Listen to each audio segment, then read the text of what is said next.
cerita tentang af'al. Dalam kitab Ihya ni muka surat 332. Ayat yang pertama ni pun dah power dah ni. Imam Ghazali tulis di sana, tidak adalah yang mawujud selain dia. Oh, ayat ni pun nak bahas ni panjang ni. Kita cuba ringkaskan. Dia memang power kan? Tidak ada yang mawujud selain dia.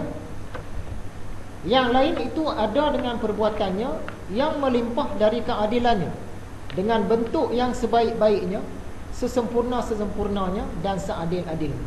Dia secara ringkasnya apa yang nak Imam Ghazali sampaikan kat sini, yang ada dalam alam makhluk ni semuanya perbuatan Allah, semuanya pekerjaan Allah, semuanya perlakuan Allah terbit daripada Allah. Dari segi hakikatnya langsung tak ada perbuatan makhluk.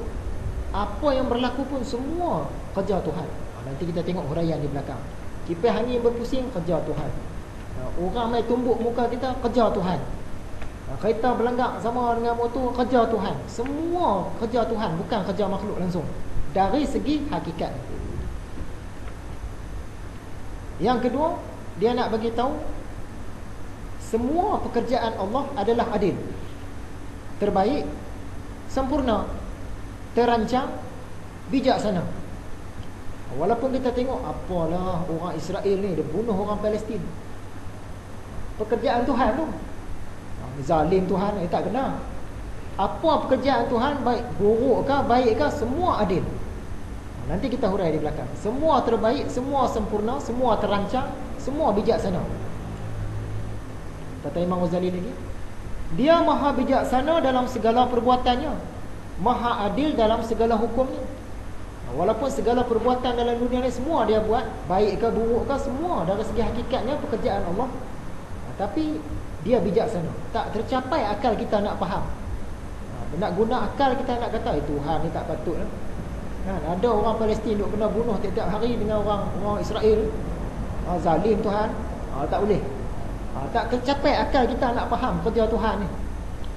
Tak dapatlah dibandingkan keadilannya dengan keadilan hambanya, kerana hamba itu tergambar daripadanya kezaliman dalam mengurus hak milik orang lain, dan tidak tergambar kezaliman daripada Allah, sebab tidak dijumpai milik bagi yang lain sehingga ada pengurusannya itu zalim.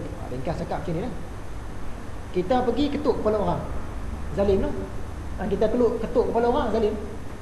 Satu lagi kita buat kat diri kita sendiri. Macam filem-filem Hollywood lah. Tak nak berlawan tu, buka baju, tengok, ambil pisau, toreh dada. Korang nak tunjuk hebat lah. Walaupun kita lukakan diri sendiri, tapi diri kita tu Allah punya. Segala daging, kulit, isi apa semua Allah punya. Kita hak orang kita kacau tu. Ambil parang, potong jari. Hak Allah tu kita potong tu. Bukan kita punya, Allah punya. Zalim juga. Jadi kita buat orang pun zalim, kita buat diri kita sendiri pun zalim, sebab bukan kita punya. Tetapi Allah, dia nak bunuh siapa-siapa, nak bagi sakit siapa-siapa, nak bagi cacat siapa-siapa, semua dia punya. Jadi tak boleh nak kata zalim. Memang dia punya. Macam orang Palestin tadi, Allah buatkan orang Palestin ni ditindas oleh orang Israel. Bolehkah kita kata Allah zalim? Tak boleh. Sebab dia punya. Orang Israel tu pun dia punya, orang Palestin pun dia punya. Macam kita tadi, kita ketuk kepala orang pun kita zalim, kita ketuk kepala sendiri pun zalim. Sebab semua bukan kita punya, Allah punya. Tu. Seluruhnya yang lain daripada Allah, iaitu insan, jin, malaikat, syaitan, langit, bumi, haiwan, tumbuh-tumbuhan, barang beku, jauhar arat, yang diketahui dan yang dirasa adalah baharu ataupun hadis. Hadis ni baharu, yang makhluk lah, yang dijadikan Allah daripada tidak ada dengan kudrahnya, yang diciptakannya daripada tidak ada sama sekali. Jadi dia nak cerita di sini, Allah nak bagi tahu yang dia tak terpengaruh dengan apa-apa pun. Sebab apa? Semua dia cipta. Contoh tempat lah. Tempat yang selalu orang bahas ni, pada azali dulu tempat tak ada lagi. Yang ada hanya Allah. Masa tu tempat dia belum cipta lagi, apa-apa pun dia tak cipta lagi. Jadi Allah dia tak terpengaruh dengan apa-apa pun. Kalau kita nak katakan pada azali dulu Allah dah bertempat dah dia tu, zat dia tu, tak boleh. Sebab apa? Pada azali tempat tak ada lagi. Allah tak buat lagi. Lepas tu Allah buat tempat. Allah ciptakan makhluk, lahirlah tempat. Adakah Allah berubah? Asal-asalnya dia tidak terpengaruh dengan tempat. Bila dia buat tempat, tiba-tiba dia bertempat pula. Ada orang kata Allah ni bertempat. Bolehkah macam tu? Tak boleh. Sebab Allah ni dia tidak, dia bakar, dia tak ada berubah langsung. Yang berubah ni makhluk. Macam kita ni berubah. Allah dia tak berubah langsung. Sebelum ada tempat, keadaan dia macam tu lah. Tak terpengaruh dengan tempat. Selepas dia ciptakan tempat, keadaan dia macam tu juga. Tak terpengaruh dengan tempat. Sampai bila-bila pun dia tak terpengaruh dengan apa-apa pun. Nak beritahu yang tu. Kerana pada azali hanyalah dia yang ada, yang Maha Esa, dan yang lainnya tidak ada. Pada azali dulu ni, sebelum adanya waktu, sebelum adanya rupa, sebelum adanya warna, sebelum ada mana-mana makhluk, yang ada Allah Esa. Dia satu je. Yang lain-lain tak ada lagi. Maka kemudian dijadikannya makhluk untuk menyatakan kudrahnya, membuktikan bagi yang telah lalu dari iradahnya dan kebenaran kalimahnya pada azali. Dia nak cerita sini, kenapa Tuhan ciptakan makhluk? Ada banyak sebab lah. Salah satu sebabnya, semua perkara dia dah rancang sejak azali. Jadi sebagai nak bukti perancangan dia tu berjalan. Kalau dia rancang pada tahun sekian-sekian-sekian, bumi dicipta. Tahun sekian-sekian-sekian, manusia pertama turun ke bumi. Tahun sekian-sekian-sekian, hancur bumi apa, sebelum kiamat hancur. Semua tu Allah dah rancang awal-awal sejak azali dah. Jadi nak menjalankan rancangan dia tu je. Itu dia ciptakan makhluk ni. Kalau tidak dia tak payah cipta. Sebab Allah ni dia maha merancang. Dia merancang, dia berkehendak. Dia kata pada tahun 80 lahir budak ni. Pada tahun 2000 budak ni dapat kerja. Pada tahun 2020 budak ni naik haji. Sejak azali Tuhan dah rancang semua dah. Jadi bila dia ciptakan makhluk, dia nak menjalankan rancangan dia tu. Sebagai bukti tadi. Tu kata situ, dijadikannya makhluk untuk menyatakan kudrahnya, membuktikan bagi yang telah lalu dari iradahnya. Iradah ni kehendak lah. Nak buktikan kehendak-kehendak itu berjalan, dan kebenaran kalimahnya pada azali. Sejak azali, apa yang dia rancang sejak azali itu, tak ada satu pun silap, tak ada satu pun lemah, tak ada satu pun orang kata terlewat seminit ke, terlewat sesaat ke, tak ada. Yang dia rancang sejak azali itu semua berjalan.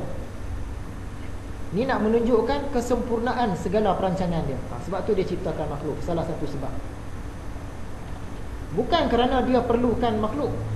Tuhan, kenapa Tuhan ciptakan makhluk ni? Oh, dia sendiri, dia seorang-seorang, dia sunyi. Jadi dia ciptakan makhluk. Mana boleh Tuhan sunyi? Dia maha sempurna, dia tak ada sunyi. Bila kata sempurna ni, tak ada kelemahan langsung. Dia tak boleh sunyi, tak boleh takut, tak boleh lemah. Dia cipta tadi semua tu tadi untuk menjayakan rancangan dia. Sebagai bukti kan. Masuklah kupasan ya. Apakah cabang ilmu yang membicarakan syariat dan hakikat? Bila Imam Ghazali sentuh tentang af'al, kita tak boleh lari daripada syariat dan hakikat. Ada dua jenis cabang ilmu dan ada yang lain lagi. Jadi kita cerita yang dua ni. Yang pertama, ilmu tentang perjalanan kerohanian. Yang ni pun bicara syariat hakikat. Yang kedua, ilmu tentang pekerjaan. Yang ni pun bicara syariat hakikat, tapi ada beza. Ilmu yang pertama, dia cerita tentang perjalanan kerohanian kita ni. Nak meningkat makam sekian-sekian, naik makam sekian-sekian, naik makam sekian-sekian. Yang tu ada 4 peringkat, 4 makam, iaitu peringkat syariat, peringkat tarikat, peringkat hakikat, peringkat makrifat. Ilmu apa ni? Ilmu perjalanan kerohanian.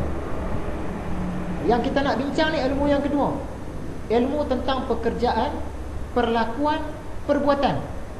Ada 2 saja, iaitu syariat, hakikat. Dia tak ada yang tarikat, makrifat tadi tak ada. Kalau bicara yang 4 tadi tu dalam ilmu perjalanan kerohanian, dia topik lain. Kalau nak cerita tentang af'al ni, perlakuan ni, 2 je, syariat, hakikat.